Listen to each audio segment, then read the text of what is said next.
দেশ চালানোর যোগ্যতা আসলেই ইয়াজিদের ছিল। দেশ চালানোর যোগ্যতা আসলেই ইয়াজিদের ছিল। প্রিয় দিনী ভাইরা আমার, মুফতি সাহেবের কথা শুনলাম, যেটা শোনার পরে এবার আফসোস হলো। উনি জোরালো কণ্ঠে তিনি বক্তৃতা দিচ্ছেন যে ইয়াজিদ দেশ পরিচালনা করার মতো সম্পূর্ণ যোগ্য ব্যক্তি ছিল। হাসি পেল, বড় আফসোস লাগলো। আমরা যতটুকু জানি ইয়াজিদের ইতিহাস পড়ে, ইয়াজিদের জীবনী পড়ে আমরা যতটুকু জানতে পারি, ইয়াজিদ ছিল সবচাইতে নিকৃষ্ট, নিম্নমানের এবং চরিত্রহীন পুরুষদের মধ্যে অন্যতম। এমন একজন চরিত্রহীন পুরুষ, সে রাষ্ট্র পরিচালনা করবে, সে দেশ পরিচালনা করবে, তার মধ্যে পরিপূর্ণ যোগ্যতা ছিল। এমন একজন মুফতির মুখ থেকে কথাগুলো মানায় না। এগুলো আপনার মুখে শোভা পায় নাই ভাই, এই কথাটা আপনার মুখে শোভা পায় নাই। আপনি কি তার জীবনী পুরোটা পড়েন নাই? না পড়লে আপনি আমাদের সাথে যোগাযোগ করুন।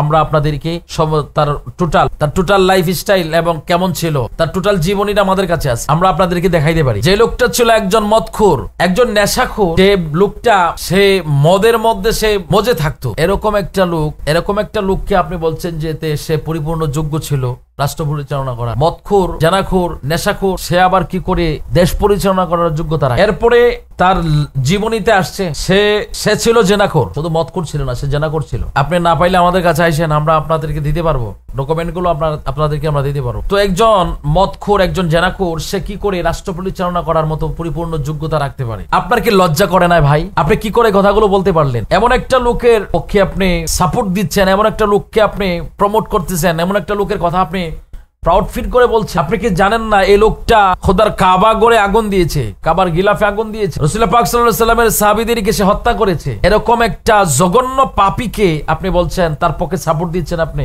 তার পক্ষে আপনি কথা বলছেন, যে কিনা মদিনা শরীফের মধ্যে আক্রমণ করে মসজিদে নববীতে 3 দিন পর্যন্ত কোন মুসল্লি, কোন সাহাবী রাসূলকে মসজিদে ঢুকতে দেয় নাই। 3 দিন পর্যন্ত অবরুদ্ধ করেছে এবং 3 দিন পর্যন্ত তার সৈন্যবাহিনী বললে ভুল হবে, ওর কুত্তা বাহিনীকে নির্দেশ দিয়েছে মদিনা তোমাদের জন্য হালাল করে দিয়ে। অসংখ্য মুসলিম নারীদেরকে, সাহাবায়ে কেরামের স্ত্রী কন্যাদেরকে তারা নির্মম নির্যাতন করেছে, দর্শন করেছে। ওই রকম একটা ঘৃণিত, নিকৃষ্ট, একজন পাপিষ্ট জাহান্নামের কীটকে আপনি প্রশংসা করে বলছেন তার মধ্যে পরিপূর্ণ যোগ্যতা ছিল রাষ্ট্র পরিচালনা করার। এও কি আজকের মানুষ শুনতে হয় এই ধরনের কথা আপনার মুখ থেকে? আপনার মতো একজন যোগ্য ব্যক্তি আপনি কি করে বলতে পারলেন এই কথাগুলো?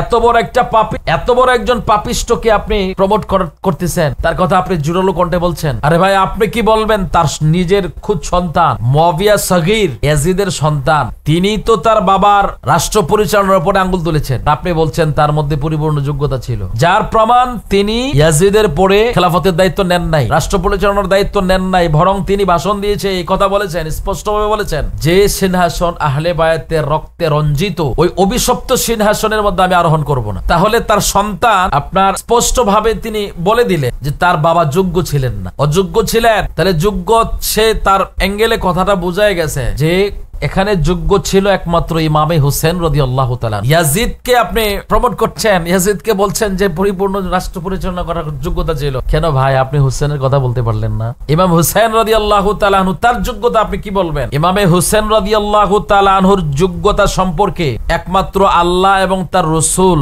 মাওলায়ে কায়নাত হযরত আলী, মা ফাতেমা, ইমাম হাসান মুজতবা ছাড়া কেউ আন্দাজ করতে পারবে না যে ইমামে হুসেন রাদিয়াল্লাহু তাআলা আনহুর যোগ্যতা কত ছিল। খুদ সাহাবায়ে কেরাম আন্দাজ করতে পারেন না। আপনি সে ইমামে হোসেনের কথা বলছেন না, আপনি বলছেন ইয়াজিদের কথা। ইয়াজিদের মধ্যে পরিপূর্ণ যোগ্যতা ছিল। আপনি ইয়াজিদের দালালি করার জন্য আবার কোথায় থেকে আপনি রিয়াল খাইছেন নাকি ডলার খাইছেন সেটা আপনি ভালো জানেন ভাই, কিন্তু আপনার থেকে কথাগুলো জাতি আশা করে নাই।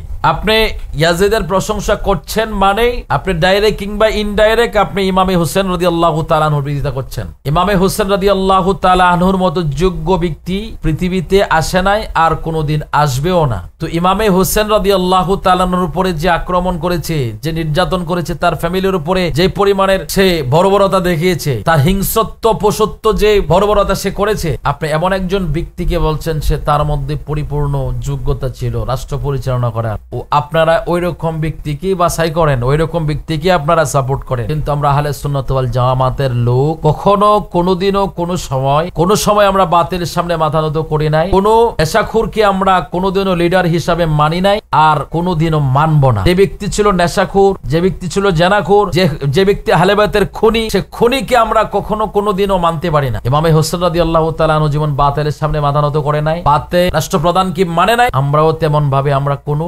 নেশাখোর, সুদখোর, ঘুষখোর, হারামখোর, জানাখোর এরকম পাপিষ্ট ইয়াজিদের মতো লোককে আমরা মানতে পারি না। আপনারা মানলে মানতে পারেন, এটা আপনাদের ধারা আছে, তো এটা আপনাদের পূর্বপুরুষের ধারা, আপনারা মানতে পারেন। ইয়াজিদের শাসন তারা মানছে, আপনাদের পূর্বপুরুষরা মানছে, আপনারা মানবেন, এইটাই তো আপনাদের নিয়ম। কিন্তু আমাদের পূর্বপুরুষ ইমামে হোসেন রাদিয়াল্লাহু তাআলা আনহু পর্যন্ত কেউ বাতিলের সামনে মাথা নত করে নাই। হ্যাঁ, আমাদের পূর্বপুরুষরা করে নাই, আমরাও করব না, ভবিষ্যতে ইনশাআল্লাহ আমাদের যারা অনুসারী হবে তারাও করবে না। আপনাকে সতর্ক করে দিচ্ছি, এই সমস্ত ভুলভাল বক্তব্য দেওয়া বন্ধ করো, ইয়াজিদের দালালি করা বন্ধ করো। করতে হলে ইমামে হোসেন রাদিয়াল্লাহু তাআলা আনহুর দালালি করেন, এতে করে আপনি দুনিয়াতেও সফল কাম হবেন, পরকালেও আপনার রাস্তা পরিষ্কার হয়ে যাবে। তো আমি আপনাদেরকে উদ্দেশ্য করে যে কথাগুলো বলছি, হতে পারে কারো ঘায়ে লাগতে পারে কথাটা, কারো মনে কষ্ট যেতে পারে। আমি কাউকে কষ্ট দেওয়ার জন্য, কাউকে ছোট করার জন্য, খাটো করার জন্য কথাগুলো বলছি। আমি জাস্ট শুধু এই কথাটা এটুকু বললাম এই জন্য, কারণ যে ব্যক্তিটা ইয়াজিদের প্রশংসা করছেন, ইয়াজিদের মধ্যে পরিপূর্ণ রাষ্ট্র পরিচালনা করার যোগ্যতা ছিল, ওই লোকটা